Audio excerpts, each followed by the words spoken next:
Good afternoon, keto folks. I guess I want to start this off by saying that I was having a discussion with somebody that was pretty knowledgeable on my keto group yesterday, and a lot of the things that were being put out were pretty accurate overall, but whenever we approach a situation and we have answers for that situation, I think the first thing that we have to see is the fact that we don't have the answer for every single person's problem. We don't have the answer for the amount of fat that every single person is supposed to have, and we don't have the answer for the amount of protein that every single person is supposed to have. And I noticed that a lot of suggestions that we make, and I used to make this mistake, almost comes across as preachy or written in stone, or this is what you have to have. When we look at the different studies and the different ways that people lived, we can look at different types of chronic illness, the lifespan at which they lived, and things of this nature. If you look at people that were in the Inuit tribe, they would last long periods of time before they died, and they may actually die of something, cardiovascular disease or something long down the road. You may see that people that were predominantly based on a vegan diet, a meat and fruit diet, or a vegetable and fruit diet, live long periods of time before they die down the road. And there is the in between, the standard Western diet, which decreases people's lives substantially. So, in the the bigger picture, the way I see it is, it's the in between that becomes the problem. Yes, we know vegan diets have to be lived supplement based. I mean, almost any vegan professional actually realizes and recognizes that. But also at the same time, there's a lot of stuff on the carnivorous world when we don't see exactly what we're missing in our food. When we're missing omega 3s, or we're not getting enough protein or fat, and then we have to start adding in liquid fats and oils and things like that to make up for what we're not getting. But the in between is the disastrous effect of the refined carbohydrates, the sugars, and things of this nature. The parody behind all this is we could make a statement saying, this is fact, and then it almost seems contradicting, but when researched, people find out it's almost true. The decline is that we ask a question with a defense base already built up, that we know we're not asking the question to find an answer. We're asking the question to make somebody look silly, or we're asking a question to almost be defensive right off the bat and not really hear what somebody has to say. So the reason vegans and carnivores put out paradox statements and then become defensive immediately is because we know the answers to what we're asking already. We're questioning somebody else's stupidity, and that's not necessarily how we should be. I think we should ask questions because we want to know what somebody's true answer is to it and make a consideration for that answer. Not ask questions to make somebody seem silly in the process of doing it. I used to have a new person come to me and ask me a question, and then I would ask them a question in return to entice them to go find the research for themselves, because I felt it was more appropriate that way, that they do the research. They actually do the legwork to go find the information. And then I found out that could almost come off as preachy or pushy, or I'm already being defensive, not wanting to give up an answer, and it was kind of almost like asshole-ish. And I realized that that's not necessarily the right way to do things. If I helped guide that person instead of asking a question to answer a question and then becoming defensive and almost using paradox-like statements to make them go see if what I was saying was really contradicting, and then make them find out that it's actually the truth. That's where we start looking dogmatic.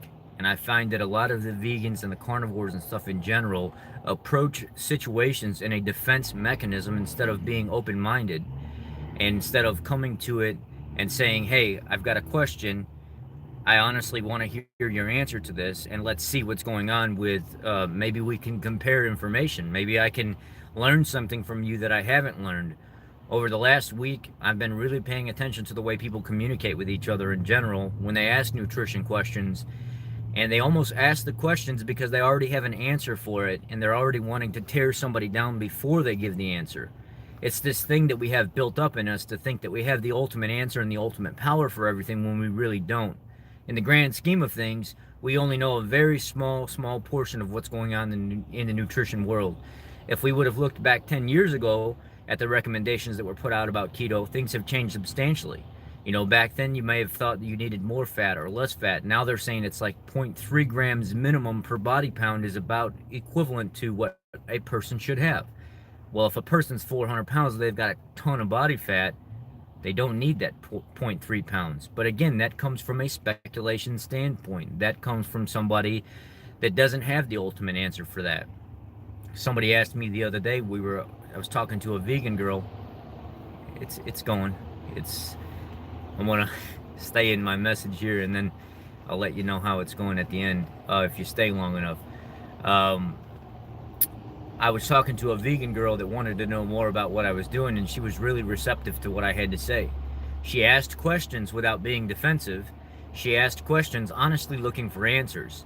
And I find that approach was phenomenal because we were able to bounce things off each other and have this conversation without asking a question, knowing that we were going to be defensive about it anyway, and give our answer because we didn't really want to hear what the other person had to say.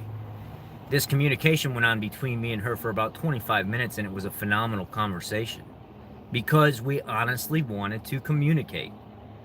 I find a lot of us follow a lot of dogmatic people because we like their approach. We like how stern they are. We like how defensive they get right away. We like the uproar, the loud, the reactiveness to their questions and how people answer them. And that's kind of exciting and dramatic to us. And we really love that approach.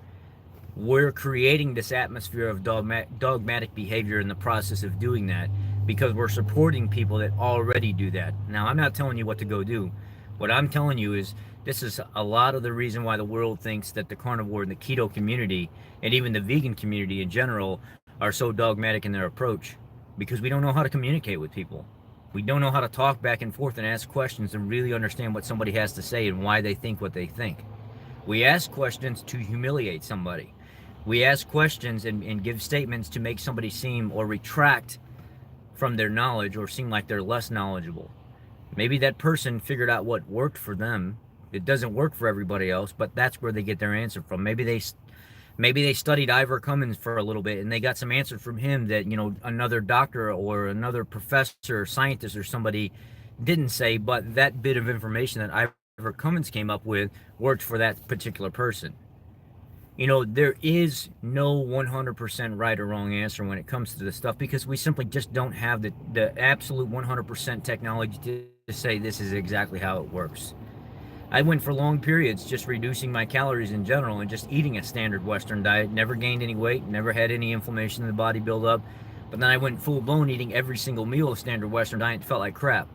I've went on a 14-day vegan diet, vegan keto diet, and felt great the first 6 days. Actually lost like 7 pounds, but then after that felt like total trash.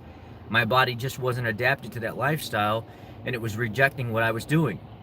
Had I pushed through another 2, 3, 4 weeks, I don't know if it would have worked. I don't know that I would be willing to do that. I just enjoy animal protein way too much, and my body thrives off of it.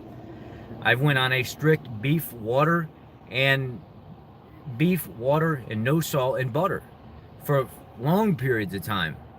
Felt great off of it, but eventually the things that were lacking in my diet was messing with my head so much that I had to add spices and salt back in and bacon and things of this nature back in because I don't have the 100% answer for anybody. There's a preacher on the carnivore groups. He's a great guy. He's very knowledgeable. He really cares about people. He's got a good heart. But every time he answers a question to somebody, it's always the same answer. It's almost if it's written in stone. And I have to emphasize every time the question is answered, it's answered the same way. Why are you adding bacon in? Why are you adding chicken in? Why are you adding this in? Why are you adding that in? You need to be eating beef, water, and salt. And sometimes he doesn't even say salt. Sometimes he'll just say beef and water. Every single time it's the same way. This is not good. You're missing omegas in there. You're missing a lot of the things that your body needs with calcium and phosphorus and these other things that we can get from animal products and eggs, things like this. But that's his answer every time. This is where that defense mechanism comes in me, and I almost speak out every single time and tell him, look, the recommendation you're giving is not, hi Brennan, the recommendation you're giving is not written in stone, and this is not how it should be approached and preached to every single person. The parity behind what you're saying is the fact that I can look at what you say and see that it will work. People that will just eat beef and drink water will probably heal substantially from whatever they're dealing with. But in the process of doing that, they're healing from something that they already had, and they're gaining nothing in the forefront of it. So they're missing out on so many other nutrients that they could be getting from other animal products, creating a deficiency there when they're healing from something else, and they can almost believe exactly what you're saying and think that that's what's healing them. No, it's not. It's they cut something out. It's allowing them to heal from a deficiency that they had that was causing something that they had, but they're creating another deficiency in another area. That's why it's so important, like Dr. Paul Saladino says, eating from nose to tail. That's why most of us already know this. It's important eating nose to tail and letting your body naturally heal through the process of doing that. But again, it comes back to this parity and this defense mechanism that we have. We can research something that somebody says and see that it almost looks contradicting, but then at the same time find that they're actually truthful in the process. But what other things can we add to that to make it truthful? There are a ton of things. And we should probably stop asking questions to humiliate people. Why would we ask a question knowing that we already have an answer for it just so we can retract from somebody? It doesn't seem like it's gaining us any ground in the keto carnivore community. It almost seems like it's tearing people down further, and it makes the whole movement look very dogmatic, very like cult-like, and that's why a lot of people call vegans and carnivores and keto people the keto cult or the carnivore cult or the vegan cult. It's because that's how we approach things. We don't approach things like other people do. We almost act like this is how it has to be and this is how you have to do it, and it's not. It's completely not. Anyway, that's the video today and the message today. I just wanted to talk to you guys about what I've been seeing for the last week, how I've been trying to address my own issues when I approach people and respond to people, and realize that if I ask a question that I really want to have an answer to it, I don't want to ask that question to humiliate somebody or make their life more difficult. When I make a statement and it's a parody-like statement, I want to make sure that if it almost seems self-contradicting, that when people research it, they could go find the exact answer. Not give a partial statement or a half statement and not mean what I say and say what I mean. So when they do go research it, they can't find an answer to it, and it makes me look more like a fool. So anyhow, let's work on that. Let's work on communication. Let's work on when we ask a question that we really want an answer, that we're not trying to follow up with an answer that we already have built up in our head right away to make the other person look foolish. Make sure when you ask a question, you want the honest answer to it. The right way to do it, I don't think, in my personal opinion, would be to make somebody look foolish. I think if you ask a question, you really should want an answer for it, not necessarily want to make somebody look foolish or be defensive in the process of it. And if you make a statement that's a paradox-like statement, or what I call parody statements, make sure that whenever somebody can research it, they find exactly what you're talking about. Because in the beginning, it may look self-conflicting, or it may look like you're contradicting yourself by saying it, but then when they look it up, make sure that they can actually find the answer that pertains to exactly what you're saying, so we don't create this dogma, this